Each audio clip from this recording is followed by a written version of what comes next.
우리 말씀을 먼저 붙잡고 말씀의 은혜를 먼저 나누기를 원합니다. 에베소서 6장 4절 한 절 말씀입니다. 다 함께 한 목소리로 읽겠습니다. 또 아비들아 너희 자녀를 노엽게 하지 말고 오직 주의 교훈과 훈계로 양육하라. 아멘. 자녀들을 위해서 기도하면 참 마음이 답답합니다. 10년, 20년 뒤에는 우리 자녀들은 어떤 세상을 살아갈까 생각하면 두려울 마음이 듭니다. 지금도 쉽지 않은 때이지만 앞으로는 말할 수 없이 더 어려운 때를 맞이하게 될 겁니다. 그래도 전에는 예수를 믿든지 믿지 않든지 기본적으로 성경이 말하는 진리를 사람들이 다 받아들이고 있었습니다. 예를 들면 신은 있다, 하나님은 있다. 교회에서 말하는 예수 그리스도, 그분이 진짜 우리의 구주냐 또는 뭐 부처냐 이런 논란은 있겠지만 기본적으로 신은 있다, 우리가 하나님은 믿어야 된다, 그게 사람들의 기본 전제였습니다. 진리는 있다, 그게 어느 종교에서 말하는 진리가 참 진리냐, 그 점에 대해서는 논쟁이 있었지만 모든 사람이 다 따라야 될 진리는 있다, 그런 전제가 있었습니다. 그런데 지금은 그거 완전히 무너져 버렸어요. 신은 없다, 옳고 그른 기준은 없다, 내가 옳은 대로 생각하면 그게 기준이지. 이게 무서운 이유는 마귀가 역사하기 딱 좋은 환경이라는 겁니다. 마귀가 우리를 사로잡을 때 항상 그렇게 합니다. 하나님은 없어, 너가 옳은 대로 살면 되는 거야, 너 기분대로, 너 욕구대로 숨기지 말고 마음대로 사는 거야. 그 다음에는 완전히 마귀가 사로잡습니다. 그 다음에는 그 다음 단계가 하나님을 믿으면 그러면 핍박이 들어옵니다. 하나님을 믿는 게 죄가 되는 거예요. 사회를 혼란시키는 아주 불순분자가 됩니다. 하나님을 믿는 것 자체가, 초대교회 때 그랬죠. 그런 시대가 오게 됩니다. 지금 시대가 그렇게 바꿔져 가고 있는데 우리의 자녀들이 그런 시대를 살아가야 하는 겁니다. 하나님을 부인하면 그러면 살 거고, 하나님을 믿는다 그러면 죽을 수 있는 세상이 오게 돼요. 동성애 문제가 그렇게 예민한 것은 그 영적인 뿌리를 알아야 하는 겁니다. 하나님의 말씀을 하나 부정하고 나면, 성경은 동성애가 죄라고 이야기를 했는데 그게 아니다고, 그게 뭐 이렇게 대단한 문제일까? 그건 정말 대단히 중요한 문제를 들어가는 거예요.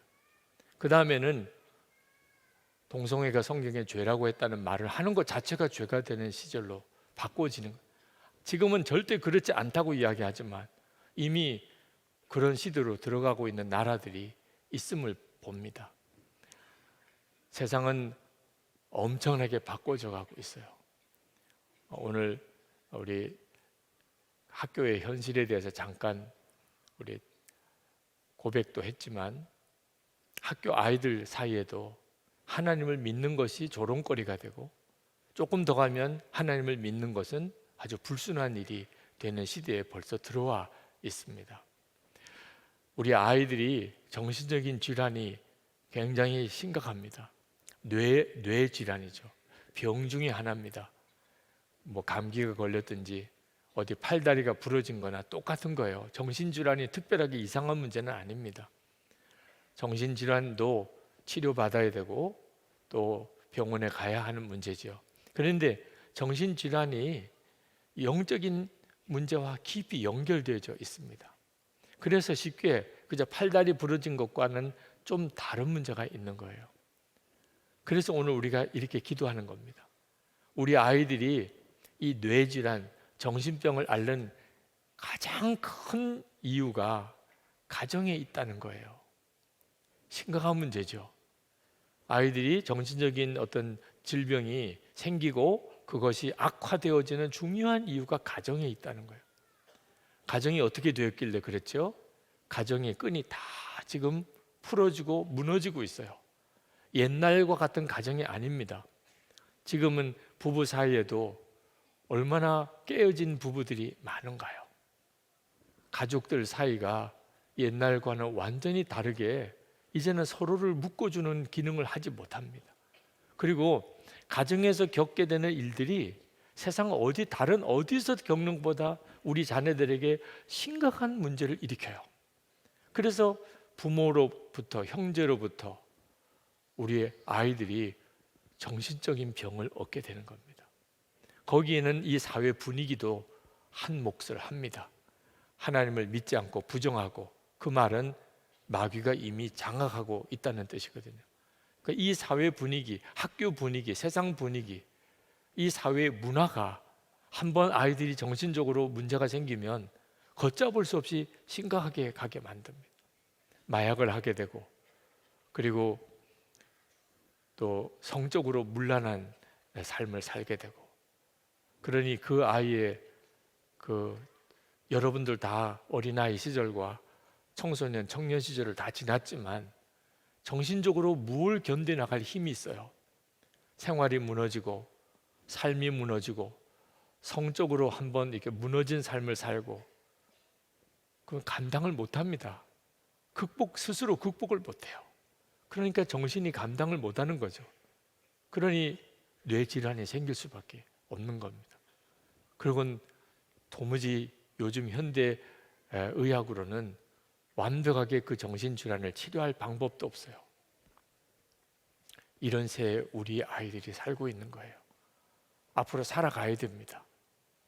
그러니 기도하지 않을 수가 없고, 하나님 앞에 나와 이 문제를 하나님 앞에 의탁하지 않을 수가 없는 거죠. 원수 마귀는 자기 때가 얼마 남지 않았다는 걸 압니다.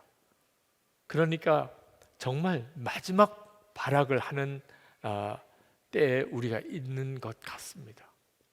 근데 그 원수 마귀가 누구를 타겟으로 하느냐? 어린 아이들을 타겟으로 해요. 사자나 호랑이나 또는 하이에나나 다들 아무리 연약한 짐승들을 사냥을 하더라도 성체를 쉽게 사로잡지 못합니다. 그러니까 항상 노리는 게 새끼예요.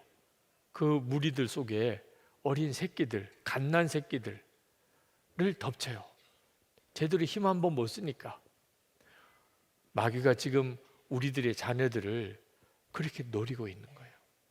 그렇다고 해서 여러분 오해 말 것은 애들이 뭐 좀 별나게 행동하면 귀신 들렸다 이렇게 생각하지 말라는 거예요. 네. 얘 귀신 들렸나 봐. 마귀가 노린다, 마귀가 우리 아이를 사로잡는다는 말은 우리가 흔히 생각하는 귀신 들린 현상하고 꼭 같은 건 아닙니다. 영적으로 이미 그 아이들이 묶였다는 뜻이지, 그 아이들이 일반적인 생각에 귀신 들려서 그렇게 된 거는 아니에요. 그런 식으로 접근에 들어가면 완전히 아이를 잃어버리게 됩니다. 또 하나의 마귀의 전략이에요. 귀신 내어 쫓는다고 한 사람의 인격을 완전히 황폐화시키는 그런 잘못을 그동안에 저지른 일이 많습니다. 잘 몰라서 그랬던 거죠. 이 뇌질환을 잘못 이해하면 그러면 뭐든지 다 귀신 들린 현상으로만 처리해 나갈 수도 있는 거죠. 영적인 싸움인 것을 알아야 한다는 겁니다. 우리가 우리 자녀들을 양육할 때 그냥 공부 열심히 해라, 말 잘 들으라 이래서 될 수 있는 문제가 아니라는 점을 부모가 알아야 된다는 겁니다. 이제는 이것은 영적인 싸움인 거예요. 영적인 싸움은 어떻게 하는 거죠? 구세군 어머니라고 할 수 있는 캐더린 불스, 그 불스에 8남매가 있었는데 다 자녀들이 훌륭하게 잘 컸어요. 그래서 그 캐더린 불스에게 많은 사람들이 물어봤어요. 자녀 양육, 교육의 비결이 뭡니까? 그랬더니 그 캐더린 불스가 마귀가 하는 것보다 언제나 한 발 먼저 우리 아이들을 다루려고 했다는 거예요. 마귀가 우리 아이들의 마음을 사로잡으려고 합니다. 그걸 아셔야 돼요. 네, 캐더린 불스는 그 마귀가 역사하기 전에 먼저 자기가 아이들의 마음을 주의 말씀으로 가르치고 하나님의 사랑으로 그 아이들의 마음을 지키려고 했다는 겁니다. 이것은 굉장히 중요한 일이에요. 이런 걸 영적인 전쟁이라고 말하는 겁니다. 아이들이 나쁜 말을 배우기 전에 좋은 것을 먼저 말을 가르치고, 나쁜 생각에 사로잡히기 전에 먼저 좋은 생각을 심어주려고 그러고, 그 아이들이 세상에 악한 것을 경험하기 전에 하나님의 놀라운 사랑을 먼저 아이들이 경험하게 만들어 주려고 했다는 거죠. 우리가 우리의 자녀들에게도 항상 이제는 마귀와 경쟁인 것을 알아야 합니다. 우리 마음대로 아이들을 못 다뤄요. 하나님도 아담과 하와를 만드시고 그리고 마음대로 하지 않으셨잖아요. 결국은 사탄이 하와를 꼬드기고 선악과를 따먹게 만드는 일을 하는데도 하나님은 어쩌면은 그냥 속수무책으로 보실 수밖에 없었어요. 왜냐하면 자유를 준 한 인격체로 만들었기 때문에. 만약에 하나님이 죄 못 짓게 강제적으로 막을 수 있었다면 아담과 하와는 자유로운 인격체가 아니죠. 하나님을 떠날 수도 있는 자유까지 있었어요.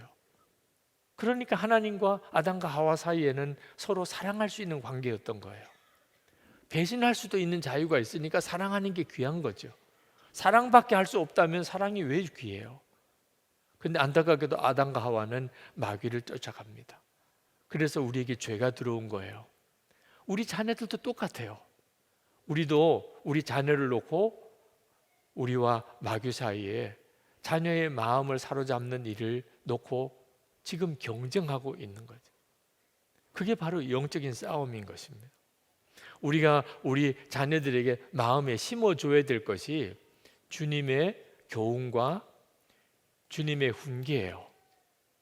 그게 우리 자녀들에게 생명이에요. 세상을 사는 지혜예요. 이 세상 정말 너무나 무섭게 변해가는 이 세상에서 살아낼 수 있는 힘이에요. 우리 자녀들의 마음에 주의 교훈과 훈계로 그 아이들을 가르치는 거예요. 오직이라고 그랬어요. 오직. 공부 잘해라, 학교 공부 열심히 하라, 그게 나쁠 리는 없지만, 그러나 학교 공부 잘하라는 것만 부모가 관심이면 이건 잘못된 거예요. 우리 아이에게 필요한 것은 오직 주의 교훈과 훈계예요. 1학년 때부터 전교 1등을 놓치지 않았던 중학교 2학년 아이가 자살을 시도했어요. 아파트 베란다에서 뛰어내리려고 하는 걸 엄마가 그나마도 그걸 이상하게 느끼고 베란다로 나가는 아이를 뒤쫓아가서 떨어지는 순간에 붙잡았어요. 그래서 떨어지지는 않았어요. 그 엄마가 얼마나 놀랐는지 믿어지지가 않는 거예요. 너 왜 죽으려고 하냐? 정신과 상담을 했습니다. 정신과 의사가 너 정말 자살하려고 했느냐? 그랬다는 거예요. 진짜 죽으려고 뛰어내렸다는 거예요. 그러면서 눈물을 주르륵 흘려요. 나는 1등을 해도 허탈하고 2등을 하면 그건 슬픈 거예요. 1등 해봤자 항상 했던 1등이에요. 이젠 더 이상 1등이 의미도 없어요. 1등 때문에 좋은 것도 없어요. 늘 1등 했어요. 그런데 한번 2등 하면 내가 이제 누군가에게 졌다는 것 때문에 밤에 잠을 못 자요. 분해요. 자기가 스스로 내가 이 세상에 없어져야 이 고통에서 내가 건짐을 받겠다고 생각한 거예요. 여러분, 1등한 아이도 이런 어려움이 있어요. 처음 1등 했을 때나 좋은 거지요. 두 번째 1등하면 이제 그 다음에는 당연한 거예요. 그 다음엔 1등 못할까 봐 걱정이에요. 그러다가 2등하면 죽는 거예요. 60등 하는 애는 이해가 안 돼요. 2등 했다고 죽는 게 이해가 안 돼. 자기는 2등 했다 그러면 정말 온 집안 잔치, 가문의 영광. 2등 해서 자살하는 애도 있는 거예요. 이게 공부해라만 하는 부모가 이해 못하는 차원이에요. 자녀들에게 얼마나 유익해요. 공부 잘해야 세상에 앞으로 살아가기도 편할 것 같고 아무래도 공부하면 좋겠지요. 천만의 말씀이에요.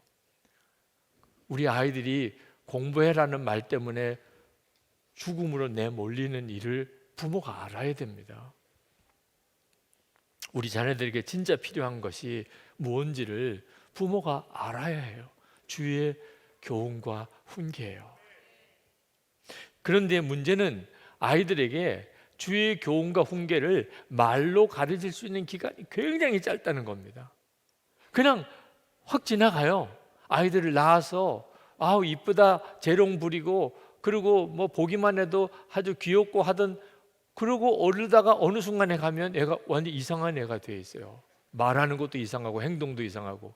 요즘에는 그저 한 몇 살도 안 돼서 벌써 아이가 도무지 부모의 통제를 벗어나는 아이가 돼요. 아이들에게 주의 교훈과 훈계로 양육해야 되겠다는 생각을 하면 벌써 늦은 것 같아요. 이런 때에 우리가 있어요.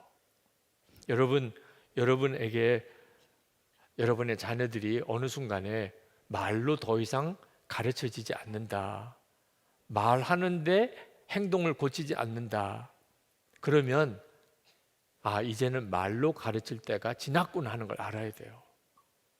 이걸 제대로 이해를 못하니까 말을 했는데 받아들이질 않아요.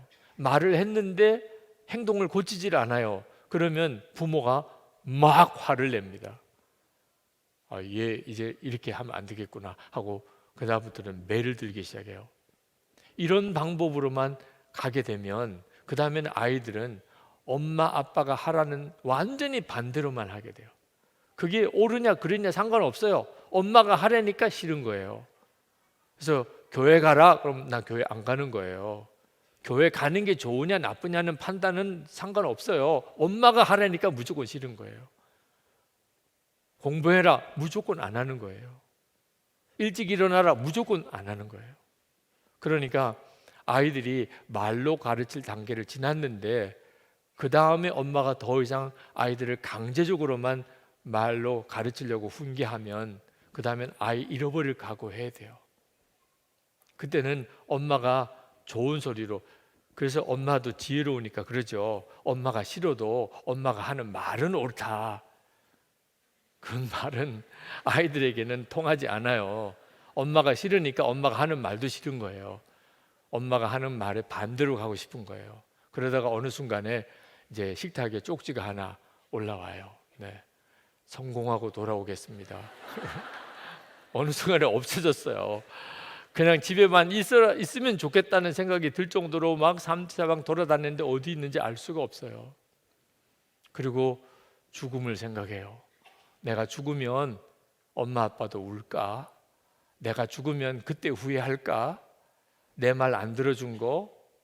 이러고 있다니까요. 그러니 무조건 말로 아이들을 가르치려고 하는 것은 정말 끔찍한 결과를 가져오는 거예요. 영적인 싸움을 전혀 이해 못하는 겁니다. 아이들이 말로 가르쳐질 때가 있어요. 그걸 어느 나이라고 꼭 집어 말할 수는 없어요. 말로 통할 때 정말 소중한 시간이에요. 그리고 순간에 지나가요. 그때 정말 잘해야 돼요. 말로 통한다고 부모가 행동을 아무렇게나 하면 아이들은 서서히 속으로는 엄마의 행동에 대해서 굉장한 배신감을 가지게 됩니다. 엄마의 말과 행동이 다를 때. 그러면 그 다음에는 끝장이에요. 더 이상 말로 안 돼요. 자, 여러분, 아이들이 말로 해서 안 될 때 부모가 한번 생각해 봐야 됩니다. 나는 주님의 계명을 지키는 것이 즐거운가? 여러분은 주님의 계명을 지키는 것이 즐겁습니까?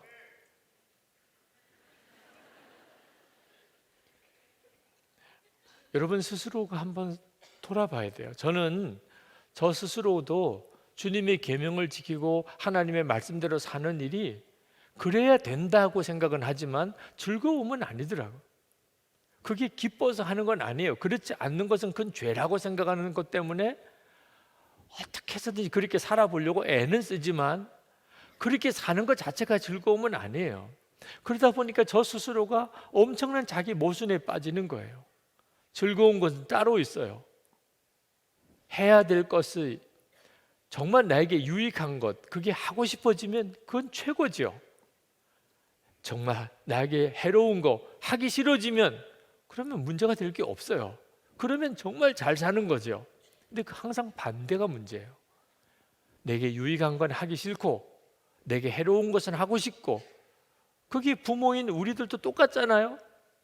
그러면 아이들도 그렇다는 걸 이해해야 돼요. 엄마 아빠가 말로 해서 아이들이 제대로 안 듣는다.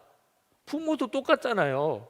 하나님도 우리에게 말로 얼마나 많이 말씀하셨어요. 그런데도 우리가 말로 해서 안 들을 때가 많았잖아. 매 맞고서 그제서야 주님 회개합니다. 그럴 때도 많았잖아요. 아, 그렇구나. 우리 애들이 하기 싫어서 정말 몰라서 안 하는 게 아니구나. 안 되는데 어떻게 해요? 그래야 되는 줄 아는데, 그러면 좋은 건 줄도 아는데 안 되는 걸 어떡하냐? 어른들도 우리들도 똑같잖아요. 유익한 거는 하기 싫고 해로운 것은 하고 싶은 것을 어른도 했다고 다 해결됐나요? 여러분이 그 점을 정말 깨달아 알아야, 그래야 비로소 아이들을 어떻게 도와야 할지를 알게 되는 겁니다. 우리 아이들이 가지고 있는 문제들, 우리 아이들이 지금 겪고 있는 어려움들, 우리 부모가 겪고 있는 거랑 똑같아요. 이래야 되는데 실제로는 그렇게 못 살고, 하지 말아야 되는데 자꾸 그렇게 하게 되고, 우리 아이들은 우리들보다 훨씬 더 의지력이 약합니다. 유혹도 많이 받고 있어요. 그러니 훨씬 더 심각한 문제를 갖고 있는 거죠. 자, 그러면 이렇게 말로 더 이상 가르칠 수 없는 아이들을 어떻게 하지요? 부모가 자녀와 하나가 돼야 합니다. 여러분, 주님이 여러분과 하나가 되어 주셨잖아요. 그죠? 예수님께서 우리와 하나가 되셨어요. 그래서 예수님이 십자가에 죽으신 것이 내 죄가 사함을 받는 이유예요. 주님과 내가 하나가 되어 주었으니까. 주님이 죽은 게 내가 죽은 거가 되는 거예요. 그래서 주님의 부활이 내 안에 부활의 생명으로 살게 된 거예요. 그래서 우리가 성찬을 하는 거잖아요. 주님과 우리가 하나가 되는 은혜를 받았어요. 그런데 우리가 주님과 하나가 되었다는 것만 기뻐하지 말고 자녀와 내가 하나다 하는 사실도 여러분이 분명하게 믿어야 돼요. 우리가 우리 자녀와 하나가 되어야만 부모가 아이를 도울 수가 있어요. 더 이상 이래라 저래라 말로 하지 않고 자녀를 도울 수가 있다고요. 말로 도무지 안 통하는 아이들을 변화시킬 수 있는 길이 있어요. 여러분, 이건요, 우리가 자녀와 하나 되기를 원해서 되는 일이 아니고 이미 우리는 자녀와 뗄래야 뗄 수 없게끔 그렇게 하나로 연결되어져 있어요. 부모가 가지고 있는 성품 자녀들이 그대로 가지고 있습니다. 부모 행동 자녀들이 그대로 배워요. 부모의 말도 자녀들이 그대로 가지고 있습니다. 부모 마음속에 있는 모든 상처, 쓴뿌리 자녀들이 그대로 물려받고 있어요. 심지어 부모가 가지고 있는 병, 집안 대대로 내려오는 병, 자녀들이 그대로 가지고 있어요. 혈압의 문제, 암, 자녀들이 그대로 물려받아요. 당뇨, 다 그대로 물려받아요. 부모와 자녀는요, 사실 이렇게 두 개체로 떨어져 있지만 굉장히 밀접하게 하나로 엮어져 있습니다. 우리가 그것을 제대로 몰라서 인정하지 않으니까 자녀들에게 자꾸 말로 가르치려고 하는 거예요. 여러분, 우리가 자녀와 정말 하나로 연결되어 있다고 하는 사실을 깨닫고 나면 도대체 그게 왜 자녀 문제에 대한 답이 될까요? 우리 자신만 바로 살면 돼요. 자녀와 연결되어 있으니까. 자녀 보고 이래라 저래라 말할 필요가 없다니까요. 부모가 바로 서면 그대로 자녀들이 물려받아요. 우리의 유전적인 병도 자녀들이 물려받고, 부모의 상처도 물려받고, 부모의 아픔도 물려받고, 어려서 부모가 잘못 행동했던 거 그대로 자녀들이 물려받고. 그런데 이제는 그걸 완전히 뒤바꿀 수 있어요. 예수 그리스도 안에서.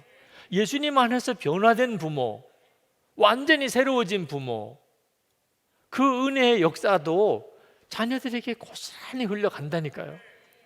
그러니 이제부터 자녀 때문에 속 썩을 필요가 없어요. 자기 때문에 속 썩으면 돼요. 자녀 때문에 속 썩을 필요가 없다니까. 자녀 문제 아니라니까요. 이제 나만 바로 잘 살면 되는 거라니까요. 이건 정말 너무나 놀라운 것이잖아요. 아니, 그러면 목사님, 내가 어떻게 바로 잘 살 수 있어요? 예수님과 우리 사이가 하나가 됐다니까요. 우리는 정말 문제투성이죠. 그런데 그런 우리와 주님이 하나 되어 주셨다니까요. 그래서 예수님 안에 죽고 예수님으로 사는 자가 되었다니까. 이제는 그걸 말로만 듣지 말고 진짜 여러분이 나 죽고 예수로 살면 그러면 그대로 그 은혜가 자녀들에게 흘러간다니까. 여러분, 자녀와 하나가 되어지기 시작하면 그러면 자녀들 속에 부모의 변화도 그대로 이어집니다. 여러분, 영상 하나를 보여드릴게요. 우리 부목사님 가정의 아이 영상인데 준비가 됐는지 모르겠네. 아빠 이제 거기 아빠 쳐요.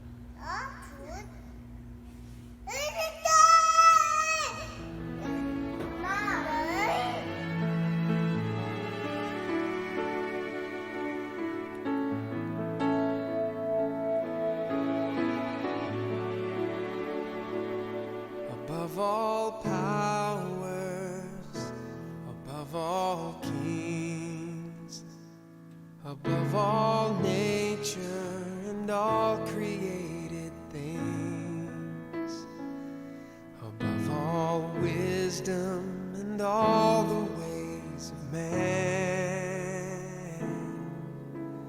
you were here before the world began.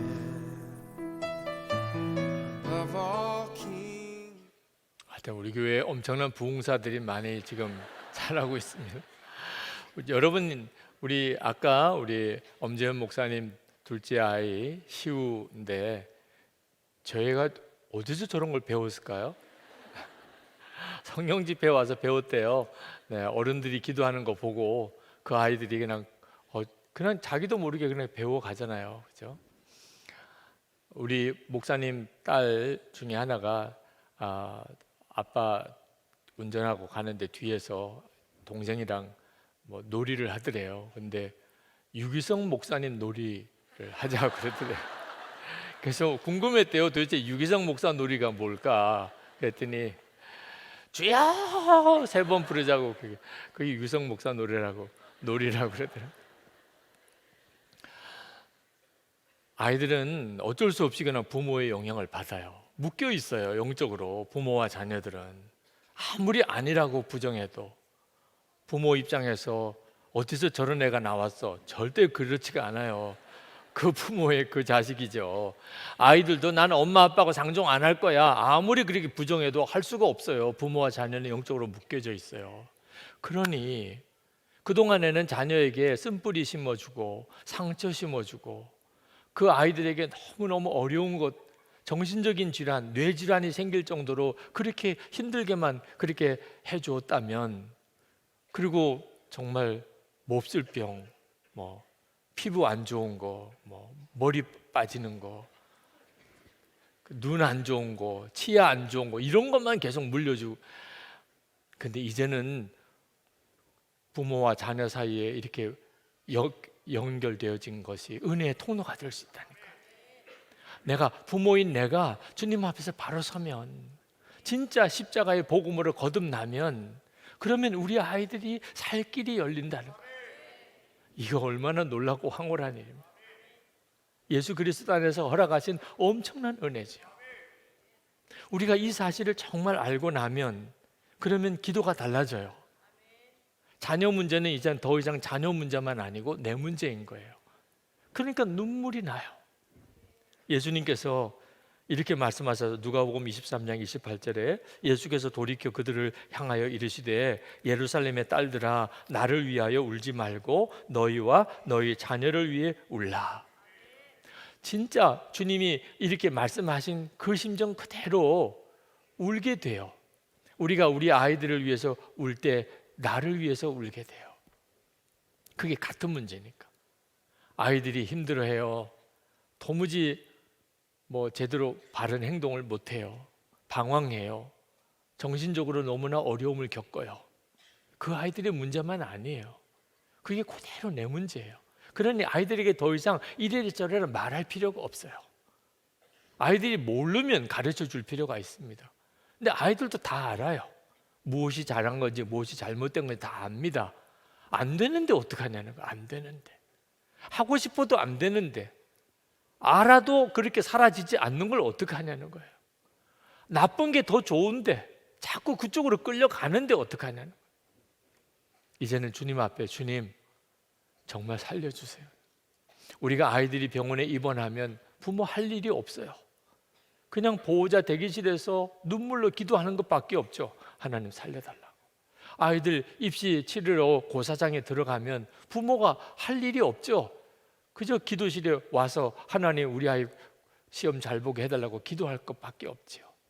아이들이 훈련소로 들어갔어요. 입대합니다. 부모가 뭐 할 거예요? 같이 따라다니면서 애 훈련소 뒷바라지 할 거예요? 이젠 정말 기도밖에 할 게 없어요. 우리가 아이들 남겨두고 하나님 오라 하시면 가야 되잖아요. 더 보살펴 줘야 됩니다. 우리 아이들 더 챙겨줘야 됩니다. 허락이 안 될 때가 있어요. 이 험한 세상 아이들을 그냥 딱 맡겨놓고 떠나가야 될 때가 오는 거예요. 정말 기도밖에는 할 수가 없을 때가 옵니다. 여러분, 우리 아이들이 중한 병으로 죽어가고 있는 상황에서 내가 아이들에게 해줄 수 있는 게 기도밖에 없듯이 우리가 아이들에게 말로 가르치려고 하지 말고 잘했다 못했다 하려고 하지 말고 이젠 진짜 눈물의 기도로 우리가 아이들을 길러야 합니다. 그리고 우리가 아이들을 위해 기도를 해도 반드시 믿음으로 기도해야 합니다. 자녀들 중에는 자신의 삶에 대한 믿음을 포기한 아이들이 많아요. 그게 심각합니다. 나는 잘 될 거야. 반드시 극복할 수 있을 거야. 반드시 이길 수 있을 거야. 믿음이 없어요. 나는 안 된다는 거예요. 그런데 더 심각한 것은 부모도 믿음을 잃어버린 거예요. 애가 제대로 될 수 있을까? 우리 애가 제대로 잘할 수 있을까? 우리 애들의 삶이 변할 수 있을까? 부모가 안 믿는 거예요. 그러면 아이들은 끝장이에요. 믿음이 없으면 주님도 역사를 못 하셔요. 그러니까 우리가 자녀들을 위해서 부모가 반드시 지켜줘야 될 것이 믿음입니다. 그러나 우리 눈에 보기에 정말 안 믿어질 수밖에 없는 일들만 계속 일어나요. 자녀들 문제에 관해서. 그때 도대체 우리가 어떻게 믿음을 지키죠? 주님을 바라보는 눈을 뜨는 거예요. 지난번 치유 집회 때도 똑같은 말씀을 드렸습니다. 병을 보면 고침 받을 거라고 믿어지지 않지만 함께 계시는 주님을 바라보면 주님은 믿어져요.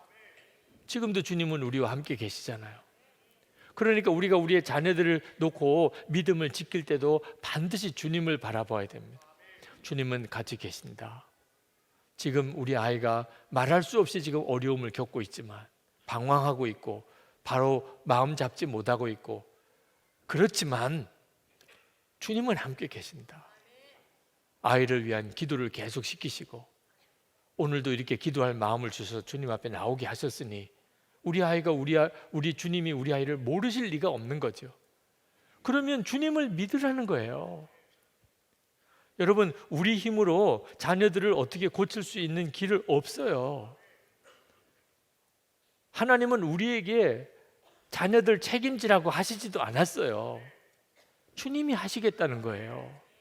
주님께 맡기라고 하는 거예요. 우리가 그렇게 하는 거예요. 주님 맡깁니다.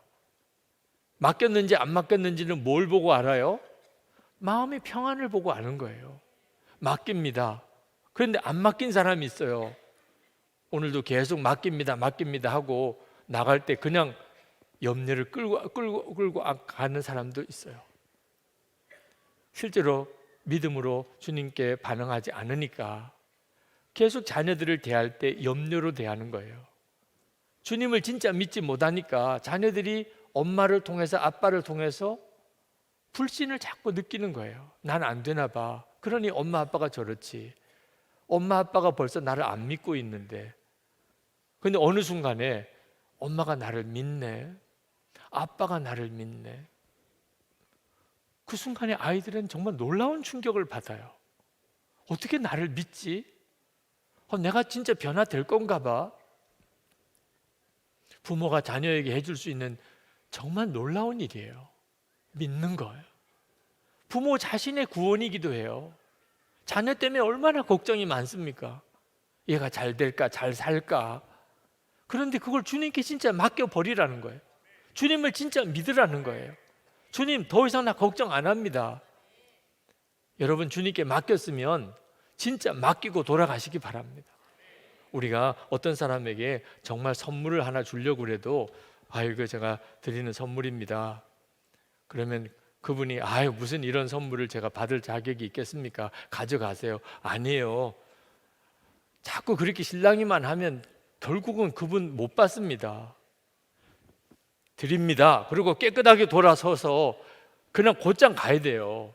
가다가 가져가나? 이렇게 돌아보면 또 못 가져가는 거예요. 돌아보지도 말고 진짜 드렸으면 그냥 그것으로 끝이지. 그리고 이제는 나는 아무 상관없습니다. 그리고 그래야 그분이 그것도 가져가는 거죠. 계속 돌아보고 받으세요. 손을 놔야 받죠. 그분도 받으세요. 제발 이렇게 하지 않게 되기를. 주님, 우리 아이 맡깁니다. 손을 놔. 아니에요. 걱정이 여전히 되는데 손을 붙잡고 있어도 안 되는데 놔도 될까요? 아니, 좀 놓으라니까. 나한테 맡겼으면 너는 좀 놔라. 여러분, 오늘 이렇게 이상하게 하고 가지 않게 되기를 바랍니다. 여러분이 진짜 믿어야, 주님을 믿어야 비로소 주님이 우리 아이들에게 역사하는 거예요. 부모가 자녀를 책임지는 중압감을 벗어버려야 됩니다. 우리도 자녀를 위해서 눈물로 기도하지만 우리 안에 계신 성령께서 우리보다도 더 말할 수 없는 탄식으로 기도하신다고 하셨어요. 로마서 8장 26절에 이와 같이 성령도 우리 연약함을 도우시나니 우리가 마땅히 빌 바를 알지 못하나 오직 성령이 말할 수 없는 탄식으로 우리를 위하여 친히 간구하시느니라. 주님이 그렇게 해주시고 계시니까 그걸 정말 믿으시라는 거예요. 여러분의 자녀 문제는 주님이 다 아십니다. 그 점은 믿으십니까? 모르실까 봐 오셨나요? 주님은 다 아시겠지. 그러면 된 거죠, 뭐. 그죠? 주님은 책임지셨어. 주님은 나는 정말 믿어. 오늘 이 믿음이 여러분에게 있기를 축복합니다. 그렇게 정말 주님을 믿었다면 이제는 여러분 자신이 주님과 친밀히 동행하기만 힘쓰시기 바랍니다. 부모로서. 여러분, 우리 자녀들이 정말 세상을 이겨 나가려면 주님을 만나야 돼요. 주님과 동행해야 합니다. 근데 그걸 어떻게 가르치죠? 어떻게 주님과 우리 아이가 동행할 수 있게 만들 수 있을까요? 주님과 동행해야 된다. 그런다고 그렇게 되나요? 길이 하나가 있어요. 부모인 우리 자신이 주님과 친밀히 동행하는 거예요. 우리가 주님과 친밀히 동행하면 그러면 자녀들에게 그대로 그게 영적으로 연결이 됩니다. 그러니 자녀들 보고 주님과 친밀히 동행하라고 아무리 말하고 강조할 필요가 없어요. 이제 주님께 정말 맡기고 주님이 하실 거라는 걸 진짜 믿고 우리 자신이 주님과 온전히 동행하는 삶을 살면 돼요. 어느 목사님이 책에 글을 쓰셨는데 거기에 그런 아주 짤막한 글을 하나 쓰셨더라고요. 아이들이 행복했으면 좋겠어요. 그죠? 우리 모두 부모의 마음이잖아요. 우리 아이들이 정말 행복했으면 좋겠잖아요. 근데 세상은 참 어려워요. 실제로 수많은 사람을 겪어보니까 행복한 사람은 참 드물어요. 우리 아이들은 진짜 행복할 수 있을까? 길은 유일하게 하나밖에 없어요. 행복의 근원 되시는 주님을 우리 아이들이 직접 인격적으로 만나고 주님과 동행하는 거예요. 그러면 요셉처럼 애굽에 가서 살아도 놀라운 삶을 살아요. 다니엘처럼 바벨론에 가서 살아도 그곳에서 탁월한 삶을 살아요. 하나님과 동행하기만 하면. 환경과 여건이 어렵다고 걱정할 이유가 없어요. 주님과 진짜 동행하는 사람 될 수 있게만 만들어 줄 수 있으면 그 길이 부모인 우리 자신이 주님과 친밀히 동행하는 거라니까요. 어느 집사님 아들이 동성애자가 라고 자기가 고백을 하는 거예요. 폭탄선을. 그리고 교회에 여자 옷을 입고 교회를 나왔어요. 아주 그 집사님은 기절하는 줄 알았어요. 아들인데 여자 옷을 입고 자기는 동성애자라는 거예요. 자기는 남자가 더 좋다는 거예요. 이걸 어떻게 풀 수 있죠? 도대체 하나님께 기도를 해도 하나님이 응답 안 해주시고 애는 점점 더 그렇게 가고 목사님께 상담을 왔습니다. 그 목사님이 그 집사님한테 상담해 준 것은 하나밖에 없어요. 집사님도 아시다시피 우리 아이가 얼마 전에 죽었잖아요. 그 목사님의 아이가 일찍 세상을 떠났습니다. 사고로. 저는 아이를 잃었어요. 그래도 집사님은 그냥 아이가 살아있잖아요. 그것만으로도 감사할 이유가 되잖아요. 그 집사님이 그 목사님의 이야기를 듣고 깨달았어요. 그래, 일단 살아있다는 것만도 감사하다. 그래서 그 참 말도 안 되는 형편의 아들을 마음을 열기 시작했어요. 얘도 뭔가 마음에 깊은 상처가 있으니까, 극복이 안 되는 문제가 있으니까 그렇구나. 그래서 비로소 그 아들하고 이야기하기 시작하고 아이를 받아주기 시작했어요. 그러니까 그 아이가 이제 바른 길을 갈 수 있는 길이 엄마로부터 열린 거예요. 이유는 딱 하나예요. 그 엄마가 눈이 뜨인 거예요. 갑자기. 여러분, 우리가 예수님과 친밀히 동행하고 그 뭘 의미하는 거죠? 주님의 마음을 품는 거예요. 주님의 사랑을 가지는 거예요. 주님이 보는 눈으로 보는 거예요. 엄마의 눈으로 보는 게 아니에요. 엄마의 마음으로 아들을, 딸을 보는 게 아니에요. 주님의 마음으로 우리 아이를 보는 거예요. 얼마나 다른 줄 아십니까? 아빠 마음, 엄마 마음으로 못해요. 오직 이 마음을 품으라. 그리스도 예수의 마음이니. 빌립보서 2장 5절에 우리가 우리의 자녀를 제대로 기르려면 예수님의 마음을 품어야만 돼요. 엄마 아빠의 마음으로는 결국은 한계가 있어요. 아이를 진짜 이해할 수가 없어요. 예수님의 마음을 품기 시작하면 그러면 완전히 달리 보여요. 인생도 삶도 문제도 다 달리 보입니다. 24시간 예수님 바라보자, 나는 죽고 예수로 살자, 여러분 귀에 못이 박히듯이 들으셨을 거예요. 그런데 이제는 실제로 사셔야 돼요. 자식을 위해서 못할 일이 뭐 있어요? 우리 아이들에게 유익하다면 못할 일이 뭐가 있겠어요? 그런데 나는 죽고 예수로 살라. 그러면 우리 아이들도 그렇게 살아진다. 내가 24시간 주님과 친밀히 동행하면 우리 아이들도 그렇게 살게 된다. 아니, 세상에 그걸 왜 못해요? 우리 자신, 부모 자신에게도 구원이에요. 진짜 이제 나는 죽고 예수로 사는 삶, 사는 것 자체가 부모에게도 말할 수 없는 은혜요, 기쁨이에요.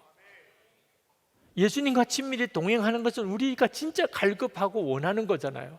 그런데도 잘 안 돼요, 힘들어요, 못해요, 그러고 살았다면 이제는 제발 그런 어리석은 생각 접어놔야 돼요.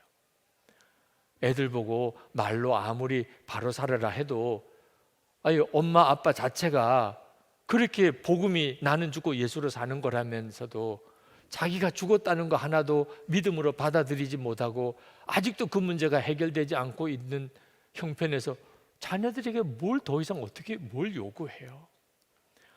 24시간 주님과 친밀히 동행하는 것보다 더 복된 게 어디 있어요? 그런데도 주님과 친밀히 동행하지 못하고 산다면 자녀들에게 할 말이 없잖아요.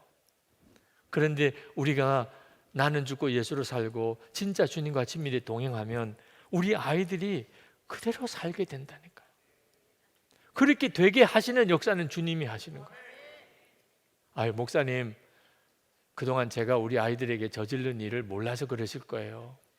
우리 아이들이 내가 변한다고 변화될 아이가 아니에요. 이미 벌써 상황은 너무 많이 지나갔어요. 여러분, 그렇지 않습니다. 여러분 자녀들이 아빠에게 너무 배신감을 느끼고 엄마 때문에 너무 상처가 있어도 상관없어요.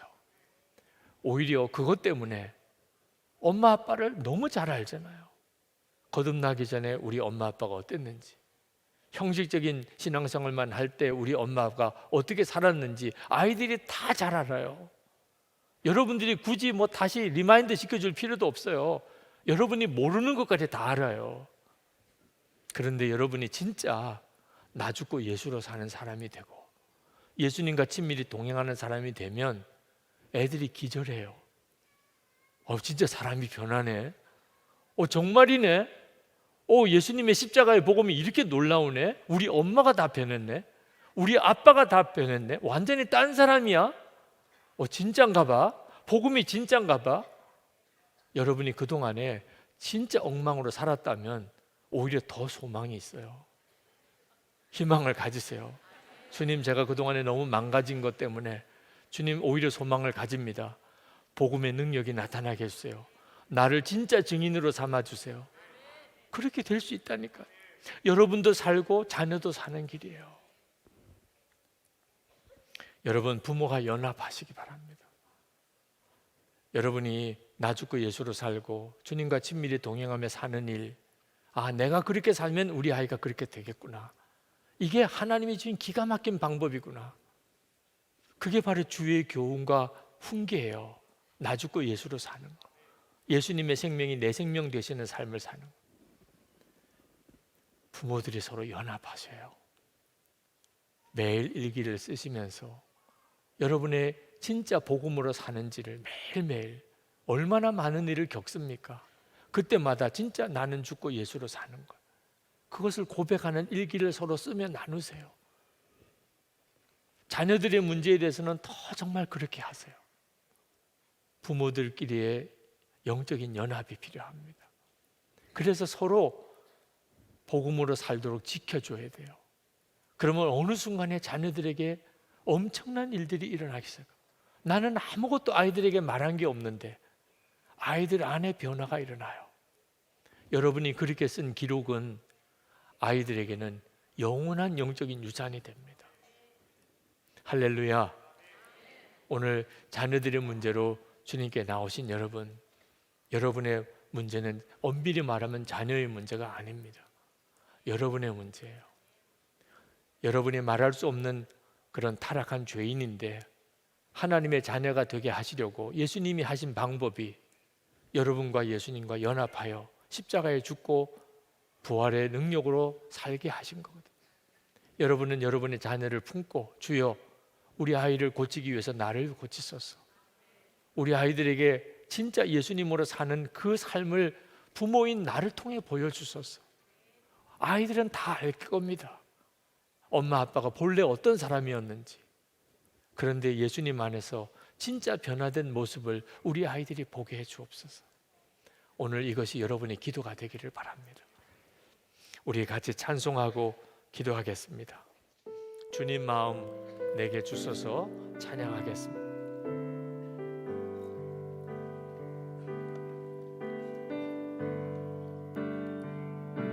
보소서